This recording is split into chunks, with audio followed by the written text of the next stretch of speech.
نحمده ونصلي على رسوله الكريم اما بعد فاعوذ بالله من الشيطان الرجيم بسم الله الرحمن الرحيم رب اشرح لي صدري ويسر لي امري واحلل عقدة من لساني يفقهوا قولي ربي زدني علما اللهم فقهنا في الدين ربي يسر ولا تعسر آمین یا رب العالمین۔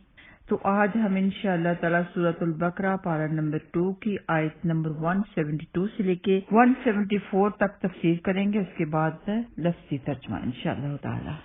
یا ایھا الذین آمنوا کلوا من طیبات ما رزقناکم واشکروا للہ ان کنتم ایاہ تعبدون۔ انما حرم علیکم المیتۃ والدم ولحم الخنزیر وما أهل به لغير الله فمن اضطر غير باغ ولا عاد فلا إثم عليه إن الله غفور رحيم۔ إن الذين يكتمون ما أنزل الله من الكتاب ويشترون به ثمنا قليلا أولئك ما يأكلون في بطونهم إلا النار ولا يكلمهم الله يوم القيامة ولا يزكيهم ولهم عذاب عليم۔ تو یہاں پر اللہ سبحانہ تعالیٰ ایمان والوں سے مخاطب ہے، فرمایا جو ہم نے تمہیں رزق دیا ہے اس میں سے پاکیزہ چیزیں کھاؤ اور اللہ سبحانہ تعالیٰ کا شکر کرو اگر تم اسی کی عبادت کرتے ہو۔ تو عبادت کیونکہ ہم نے اللہ سبحانہ تعالیٰ کی ہی کرنی ہے، اور جو اللہ سبحانہ تعالیٰ نے ہمیں اتنے بڑے انعامات سے نوازا، مزے مزے کے کھانے دیے، ہر کھانے کا الگ مزہ ہے، تو اس کو کھاتے ہوئے شکر ادا کرو، اور اس کے علاوہ بھی اللہ سبحانہ تعالیٰ کا شکر ادا کرو۔ تو اس سے پہلے آپ سب لوگ پڑھ چکے کہ اللہ سبحانہ تعالیٰ نے سب لوگوں کو حکم دیا تھا یا ایھا الناس کلوا مما فی الارض حلالا طیبا۔ تو یہاں پہ صرف اور صرف خاص طور پہ اہل ایمان کو حکم دیا گیا ہے کہ حلال اور پاکیزہ روزی کھاؤ۔ کیوں حلال اور پاکیزہ؟ کیوں؟ کیونکہ اس کے بغیر کوئی دعا اور کوئی عبادت قبول نہیں ہوتی۔ حلال کھانے سے اور پاکیزہ کھانے سے آپ کا جسم فریش، آپ کی روح فریش رہتی ہے۔ حلال پاکیزہ کھانے سے آپ لوگوں کا عبادت میں بھی دل لگتا ہے اور دعائیں بھی قبول ہوتی ہیں، اور یاد رہے کہ پاک سے یہ مراد بھی ہے کہ گلا سڑا کھانا نہ کھاؤ، بدبودار ایسا کھانا جس کی وجہ سے آپ کی صحت خراب ہو جائے، اس طرح کا کھانا نہ کھاؤ، حلال اور طیب کھانا کھانا ہے۔ اور اللہ سبحانہ تعالیٰ کا شکر ادا بھی کرنا ہے کہ اللہ سبحانہ تعالیٰ نے اتنے مزے کے کھانے آپ لوگوں کے دیے۔ ہر کھانے کا الگ مزہ ہے، ایک ہی مزے کا کھانا ہوتا، ہر کھانے کا ٹیسٹ ایک ہی ہوتا تو آپ لوگ اکتا جاتے۔ اس لیے اللہ سبحانہ تعالیٰ نے طرح طرح کے پھل، طرح طرح کے کھانے، ہر کھانے کا، ہر پھل کا الگ مزہ ہوتا ہے۔ الگ الگ مزہ حاصل کرنے کے لیے ہم طرح طرح کے کھانے کھاتے ہیں، ایک کھانا کھاتے ہیں دوسرے مزے کے کھانے کا انتظار ہوتا ہے۔ ایسے ہی پھل فروٹ بھی ایسے ہی ہے کہ ایک ہی پھل کھانے سے ہم اکتا جائیں۔ طرح طرح کے کئی طرح کے اللہ سبحانہ تعالیٰ نے پھل فروٹ ہر ایک چیز ہمارے لیے پیدا کی ہے۔ ہمیں کیا کرنا ہے؟ ہم نے اللہ سبحانہ تعالیٰ کا شکر ادا کرنا ہے۔ یہ حق ہے ہمارا شکر ادا کرنے کا۔ تو جس نے کھایا شکر ادا نہیں کیا، اللہ سبحانہ تعالیٰ کا شکر ادا نہیں کیا، تو اس نے گویا کہ اللہ تعالیٰ کے انعامات کا حق ادا نہیں کیا۔ تو کھانا کھانے سے پہلے تو آپ لوگ بسم اللہ کہتے ہی ہیں، لیکن کھانا کھانے کے بعد بھی آپ لوگوں نے دعا پڑھنی ہوگی، اور وہ یہ ہے الحمدللہ الذی اطعمنا وسقانا وجعلنا من المسلمین۔ یہ کہ دعا یاد کر لیں، جن کو ابھی تک نہیں یاد ہے یا بچوں کو آپ کھلا رہے ہیں تو ان کو کہیں کہ بعد میں ضرور الحمدللہ کہہ کر اللہ تعالیٰ کا شکر ادا کرتے رہیں۔ اور کھاتے وقت بھی غور و فکر کرنی چاہیے کہ کتنے مزے کا کھانا ہم کھا رہے ہیں، کس طرح ہمارے تک پہنچا ہے، کتنے ہاتھوں سے گزر کے کتنے لوگوں نے اس میں کام کیا تو پھر ہمارے تک پہنچا، پھر جا کے ہم نے کھایا ہے۔ تو اس میں بھی اللہ سبحانہ تعالیٰ کی بہت بڑی قدرت یاد آتی ہے۔ اور جب آپ کھانے سے پہلے، کھانے کے بعد، کھاتے ہوئے اللہ سبحانہ تعالیٰ کا ذکر کریں گے، اللہ تعالیٰ کی قدرت کو یاد کریں گے، تو آپ کا کھانا پینا بھی سب کا سب عبادت ہی ہو جائے گا انشاءاللہ تعالیٰ۔ آگے اللہ سبحانہ تعالیٰ فرماتے ہیں وَاشْكُرُوا لِلَّهِ إِن كُنتُمْ إِيَّاهُ تَعْبُدُونَ، کہ اگر تم صرف اسی کی عبادت کرتے ہو تو تمہیں چاہیے کہ تم شکر ادا کرو۔ مطلب یہ کہ جس اللہ سبحانہ تعالیٰ کی ہم عبادت کرتے ہیں، کیونکہ اللہ سبحانہ تعالیٰ نے ہمیں بنایا، ہمارے لیے سب کچھ بنایا، ہر ایک چیز ہمارے لیے بنائی، تو ہم اسی اللہ سبحانہ تعالیٰ کی عبادت کرتے ہیں، اور اسی کی عبادت کرتے ہیں تو اسی کا ہم شکر ادا کریں گے، کسی اور کا شکر ادا اس معاملے میں نہیں کریں گے۔ ویسے تو جو کوئی بھی آپ کے اوپر احسان کرتا ہے، آپ اس کا شکر ادا کرتے ہوئے جزاک اللہ خیرہ کہتے ہیں، تو یہ تو بہت اچھی بات ہے۔ اور اس میں بھی اگر آپ دیکھیں تو یہ دیکھیں نا کہ جزاک اللہ خیرہ ہم نے کہا کہ اللہ سبحانہ تعالیٰ تمہیں جزائے خیر عطا فرمائے، یہ ہم دعا دیتے ہیں اس کو، تو شکر ادا صرف اور صرف اللہ سبحانہ تعالیٰ کا ہم نے کرنا ہے، دوسروں کو ہم دعا ضرور دیں گے۔ سیدنا ابو ہریرہ رضی اللہ تعالیٰ عنہ بیان فرماتے ہیں کہ رسول اللہ صلی اللہ علیہ وسلم نے فرمایا، لوگوں بے شک اللہ سبحانہ تعالیٰ پاک ہے، پاک ہی کو قبول فرماتے ہیں، اور اللہ سبحانہ تعالیٰ نے مومنوں کو بھی وہی حکم دیا ہے جو اس نے رسولوں کو حکم دیا تھا۔ رسولوں کو اس نے فرمایا، یا ایھا الرسل کلوا من الطیبات واعملوا صالحا انی بما تعملون علیم، کہ اے رسولو پاکیزہ چیزوں میں سے کھاؤ اور نیک عمل کرو، یقیناً میں اسے جو تم کرتے ہو خوب جاننے والا ہوں۔ اور مومنوں سے فرمایا، یا ایھا الذین آمنوا کلوا من طیبات ما رزقناکم، اے لوگو جو ایمان لائے ہو ان پاکیزہ چیزوں میں سے کھاؤ جو ہم نے تمہیں عطا فرمائی ہیں۔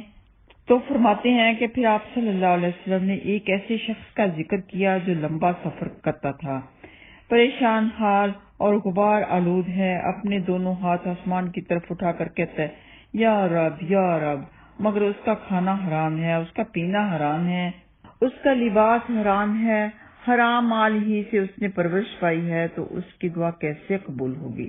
یہ مسلم کتاب الزکوٰۃ میں موجود ہے۔ تو کمایا ہوا مال بھی حلال اور پاکیزہ ہی ہونا چاہیے۔ اب حلال کی ترغیب اور نصیحت کے بعد اللہ سبحانہ تعالیٰ ان چیزوں کا ذکر فرما رہے ہیں جن کا کھانا حرام ہے۔ فرمایا، انما حرم علیکم المیتۃ والدم ولحم الخنزیر، فرمایا کہ اللہ سبحانہ تعالیٰ نے تمہارے لیے مردہ جانور چاہے جیسا بھی مرا ہوا ہو، خون، سور کا گوشت، اور جس جانور کو غیر اللہ کے نام سے ذبح کیا گیا ہو، حرام کر دیا ہے۔ ہاں، اگر کوئی شخص اضطراری حالت میں یعنی کہ مجبوری کی حالت میں جان بچانے کے لیے کھا لیتا ہے تو گنہگار نہیں ہوگا۔ اللہ سبحانہ تعالیٰ تو غفور الرحیم ہے، بہت بڑا بخشنے والا، رحم کرنے والا ہے۔ اللہ سبحانہ تعالیٰ نے اسلام میں آسانی رکھی ہے، مشکل نہیں رکھی۔ یہ نہیں فرمایا کہ چاہے مرتے بھی ہو تو حلال ہی کھانا ہے، حرام نہیں کھانا۔ اس حالت میں کہ اگر آپ کی جان کو خطرہ ہے، آپ کو کچھ اور کھانے کے لیے نہیں مل رہا، تو آپ حرام بھی کھا سکتے ہیں۔ سب سے پہلے جو چیز اللہ سبحانہ تعالیٰ نے حرام فرمائی وہ مردار ہے۔ فرمایا مردار حرام ہے، انما حرم علیکم المیتۃ۔ مردار وہ جانور ہے جس پر بوقت ذبح اللہ سبحانہ تعالیٰ کا نام نہ لیا جائے، یا جو بغیر ذبح کیے مر جائے، خواہ وہ چوٹ سے مرے یا گر کر مرے یا کسی اور طرح سے مرے، جس کا ذکر انشاءاللہ تعالیٰ سورۃ المائدہ میں تفصیلاً آئے گا۔ تو مردار حرام ہے، ہمیں حلال کھانے کا حکم فرمایا گیا ہے۔ اب جس پر اللہ کا نام نہیں لیا جاتا، ذبح کرتے وقت اللہ سبحانہ تعالیٰ کا نام نہیں لیا جاتا، بسم اللہ نہیں پڑھا جاتا، تو وہ بھی مردار ہی ہو گیا، وہ حلال نہیں ہے، وہ مردار ہوا ہے ہمارے لیے۔ سیدنا عبداللہ بن عمر رضی اللہ تعالیٰ عنہما بیان کرتے ہیں کہ رسول اللہ صلی اللہ علیہ وسلم نے فرمایا، ہمارے لیے 2 مردار اور 2 خون حلال قرار دیے گئے ہیں، 2 مردار مچھلی اور ٹڈی، 2 خون کلیجی اور تلی ہیں۔ اسے ابن ماجہ نے روایت کیا ہے۔ تو ٹڈی پراؤن کو کہتے ہیں، کوئی مچھلی یا ٹڈی یعنی کہ پراؤن آپ کو مرے ہوئے مل گئے ہیں تو آپ ان کو کھا سکتے ہیں، وہ آپ کے لیے حلال ہیں۔ تو کیونکہ خون کھانا یا پینا ہمارے لیے حرام ہے، تو کلیجی کو خون لگا ہوتا ہے، تلی کو بھی خون لگا ہوتا ہے، تو وہ ہمارے لیے حلال ہے۔ اور اس کے علاوہ سمندر کا ہر جانور، خواہ زندہ پکڑا جائے یا مردہ، نام اس کا کچھ بھی ہو، حلال ہے۔ سمندر کا ہر جانور مچھلی ہی کہلاتا ہے، تو وہ زندہ ملے یا مردہ ملے، وہ آپ کے اوپر حلال ہوگا۔ سیدنا ابو ہریرہ رضی اللہ تعالیٰ عنہ بیان فرماتے ہیں کہ رسول اللہ صلی اللہ علیہ وسلم نے دریا کے بارے میں فرمایا، اس کا پانی پاک اور مردار حلال ہے۔ اسے ابو داؤد نے روایت کیا ہے۔ اور دوسری چیز جو ہمارے اوپر حرام فرما دی گئی وہ ہے خون، والدم، جس کو اللہ سبحانہ تعالیٰ نے حرام فرما دیا۔ خون سے مراد بہنے والا خون ہے، یعنی وہ خون جو کسی جانور سے ذبح کے وقت نکلتا ہے یا اس کے زخم سے نکلتا ہے، وہ پینا یا پکانا وغیرہ حرام ہے، جس کا ذکر آگے انشاءاللہ تعالیٰ سورۃ الانعام میں بھی آئے گا اور ہم اس کے بارے میں تفصیلاً جانیں گے۔ آگے تیسری چیز جو حرام فرما دی گئی وہ ہے سور کا گوشت، ولحم الخنزیر، خواہ پالتو ہو یا جنگلی۔ جس طرح اس کا گوشت حرام ہے، اسی طرح اس کے جسم کے باقی تمام اعضاء اور چربی وغیرہ بھی حرام ہیں۔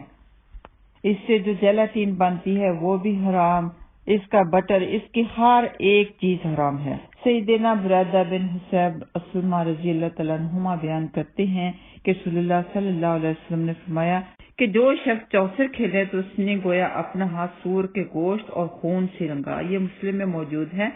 تو معلوم یہ ہوا کہ چوسر کھیلنا حرام ہے۔ تو یہ بہت ہی اہم ٹاپک ہے، کیونکہ ہماری زندگی میں ایسی چیزیں جو آتی ہیں ان کے بارے میں ہمارا جاننا بہت ضروری ہے۔ تو صحیح بخاری کی حدیث ہے کہ سیدنا جابر بن عبداللہ رضی اللہ تعالیٰ عنہما بیان کرتے ہیں کہ رسول اللہ صلی اللہ علیہ وسلم نے فرمایا، اللہ اور اس کے رسول نے شراب، مردار، خنزیر اور بتوں کی خرید و فروخت کو حرام قرار دیا ہے۔ عرض کی گئی، اے اللہ کے رسول، مردار کی چربی کے بارے میں کیا حکم ہے؟ اس سے کشتیوں کو روغن کیا جاتا ہے، چمڑوں کو تیل لگایا جاتا ہے اور لوگ اسے چراغوں میں جلاتے ہیں۔ فرمایا نہیں، یہ حرام ہے۔ تو ان چیزوں کا استعمال بھی حرام ہے، جو چیزیں حرام ہیں ان کی چیزوں کا استعمال بھی حرام ہے۔ اب ہمارے علاوہ جو اور لوگ ان چیزوں کا استعمال کرتے ہیں تو اس میں ہمیں تو پکڑ نہیں ہوگی، کیونکہ ہم نے ایسا کام نہیں کرنا۔ تو انہی احکام میں خشکی کے جانوروں میں سے ہر کچلی والا درندہ اور پنجے سے شکار کرنے والا پرندہ بھی آتا ہے۔ صحیح بخاری ہی کی روایت ہے کہ نبی پاک صلی اللہ علیہ وسلم نے ہر کچلی والے درندے کو کھانے سے منع فرما دیا ہے۔ سیدنا عبداللہ بن عباس رضی اللہ تعالیٰ عنہما بیان کرتے ہیں کہ رسول اللہ صلی اللہ علیہ وسلم نے ہر کچلی والے درندے اور ہر پنجے میں پکڑ کر کھانے والے پرندے کے کھانے سے منع فرمایا ہے۔ یہ مسلم میں موجود ہے۔ تو ذبیحہ صرف اللہ کے نام پر ہوگا۔ جو اللہ سبحانہ تعالیٰ کے علاوہ کسی اور کا نام لے گا اس کے اوپر لعنت فرمائی گئی ہے، اور یہ مسلم میں موجود ہے۔ تو اس ایک آیت سے ہمیں یہ پتہ چلا کہ مردار حرام، سور کا گوشت حرام، خون حرام، اور ایسا جانور حرام جو کہ درندہ ہو، اور ایسا جانور حرام جو کہ پکڑ کر اپنے پنجے سے پکڑ کر کھانا کھاتا ہو۔ اور آگے اللہ سبحانہ تعالیٰ نے آیت نمبر 174 میں ایسے لوگوں کے بارے میں بتایا جو کہ دنیا کا پیسہ کمانے کے لیے، دنیا کی تجارت کے لیے اللہ سبحانہ تعالیٰ کے احکام کو چھپاتے ہیں، جو کہ کتاب میں اللہ سبحانہ تعالیٰ نے کھول کھول کر بتائے ہیں۔ تو ان کے لیے اللہ سبحانہ تعالیٰ نے بہت بڑی وعید فرمائی ہے۔ فرمایا ہے اولئک ما یأکلون فی بطونہم الا النار، کہ آگ کے سوا وہ اپنے پیٹوں میں کچھ نہیں بھرتے، آگ بھرتے ہیں۔ اللہ سبحانہ تعالیٰ ان کے ساتھ قیامت والے دن کلام نہیں کرے گا اور نہ ہی ان کو پاک کرے گا، اور ان کے لیے کیا ہے؟ دردناک عذاب ہے۔ تو چھپانے کے بارے میں وعید پہلے بھی گزر چکی، لیکن اللہ سبحانہ تعالیٰ بار بار یاد کرواتے ہیں تاکہ لوگ سنبھل جائیں۔ یہودیوں نے نبی پاک صلی اللہ علیہ وسلم کی ان صفات کو چھپایا جو آپ کی رسالت پر دلالت کرتی تھی، تاکہ عربوں پر ان کی برتری ثابت رہے، اور جو ہدیے اور تحفے انہیں ان سے ملا کرتے تھے ان کا سلسلہ کہیں ختم نہ ہو جائے، وہ جاری رہے۔ وہ دنیا کا فائدہ زیادہ چاہتے تھے، تو اللہ سبحانہ تعالیٰ نے فرمایا کہ یہ لوگ در حقیقت ان حقیر ہدیوں کے عوض اپنے پیٹوں میں جہنم کی آگ بھر رہے ہیں، اور قیامت کے دن اللہ سبحانہ تعالیٰ مارے غضب کے ان سے بات تک نہ کرے گا، اور ان کے لیے دردناک عذاب ہوگا کہ ان کے اوپر ایسا غضب اللہ تعالیٰ نے فرمایا کہ ان سے بات تک نہیں کرے گا۔ اتنا غصہ اللہ سبحانہ تعالیٰ کو ان کے اوپر ہوگا۔ اور جو کہ ہم سورۃ الفاتحہ میں بھی دعا کیا کرتے ہیں کہ یا رب العالمین، ہمیں ایسے لوگوں کا راستہ نہ دکھانا جن کے اوپر غضب کیا گیا اور جو راستے سے گمراہ ہو گئے۔ تو یہودیوں پر اللہ سبحانہ تعالیٰ کا غضب ہوگا، کیونکہ وہ کیا کرتے تھے؟ حق بات کو چھپاتے تھے، نبی پاک صلی اللہ علیہ وسلم کی صفات کو چھپاتے تھے۔ اگرچہ یہ آیت یہودیوں کے لیے ہے، لیکن جیسے کہ قرآن پاک کی ہر آیت، ہر لفظ ہمارے اوپر اپلائی کرتا ہے، کیونکہ قرآن پاک ہمارے لیے ہدایت بن کر، خوشخبری بن کر، نور بن کر آیا ہے۔ تو اس سے ہمیں کیا سبق ملتا ہے کہ ہم کسی کو خوش کرنے کے لیے یا اس لیے کہ کوئی ہم سے ناراض نہ ہو جائے، ہم قرآن پاک کی کسی آیت کو نہیں چھپائیں گے، اور حدیث میں جو نبی پاک صلی اللہ علیہ وسلم نے فرما دیا اس حدیث کو نہیں چھپائیں گے۔ جو بھی اللہ سبحانہ تعالیٰ نے ہمیں علم دیا ہے، ہمارا حق ہے، ہمارا فرض ہے کہ ہم اپنی استطاعت کے مطابق، طاقت کے مطابق دوسروں کو پہنچائیں، اس دین کی تبلیغ کریں، اور تبلیغ دین کرتے وقت اس ڈر سے کہ کہیں ہمارا دنیاوی کوئی نقصان نہ ہو جائے، کہیں ہمارے پیسوں کا نقصان نہ ہو جائے، ہمارے مال کا نقصان نہ ہو جائے، ہماری جان کا نقصان نہ ہو جائے، ہم کچھ نہیں چھپائیں گے انشاءاللہ تعالی۔ اللہ سبحانہ تعالیٰ سے مل کے دعا کرتے ہیں آیت نمبر 174 کے مطابق اللہم لا تجعلنا منہم، اور یہ بھی دعا کیا کریں جو کہ نفع علم کے لیے، پاکیزہ رزق کے لیے اور قبول ہونے والے عمل کے لیے بہت ہی مفید ہے، وہ ہے اللہم انی اسألک علما نافعا ورزقا طیبا وعملا متقبلا، آمین یا رب العالمین۔ آئیے آتے لفظی ترجمہ کی طرف۔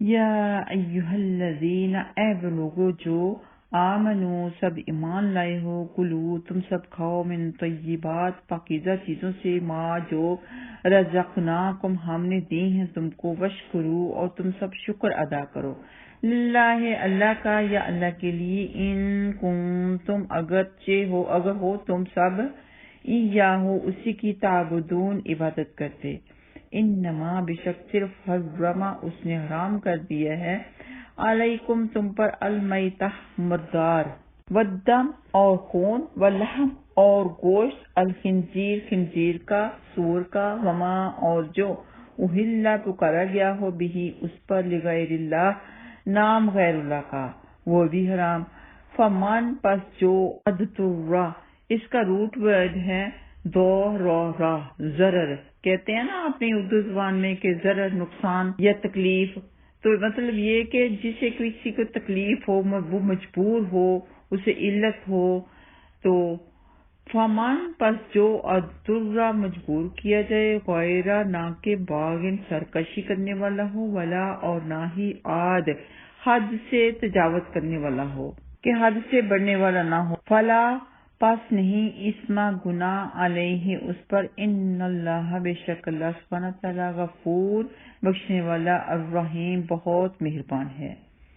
ان الذین بے شک جو لوگ، یکتمون سب چھپاتے ہیں، ما اسے جو انزل اللہ اللہ نے نازل کیا ہے، من الکتاب کتاب سے، من سے الکتاب کتاب سے، وا اور یشترون وہ سب لیتے ہیں، وا اور یا وہ، اشترون سب لیتے ہیں، بہی اس کے بدلے میں، ثمنً قلیلا تھوڑی قیمت، ثمنً قیمت، قلیلا تھوڑی، اولئک وہی لوگ، ما نہیں، یاکلون وہ سب بھرتے، فی بطونہم اپنے پیٹوں کو، الا مگر سوائے اس کے کہ النار آگ کے سوا، ولا اور نہ، یکلمہم اللہ بات کرے گا ان سے، یکلمہم بات کرے گا ان سے، اللہ اللہ، یوم القیامہ قیامت کے دن، ولا اور نہ ہی، یزکیہم وہ پاک کرے گا ان کو، وَلَهُمْ اور ان کے لیے،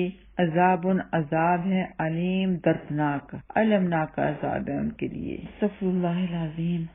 سبحانک اللہم و بحمدک، واشہد ان لا الہ الا انت، ونستغفرک ونتوب الیک۔ السلام علیکم ورحمۃ اللہ وبرکاتہ۔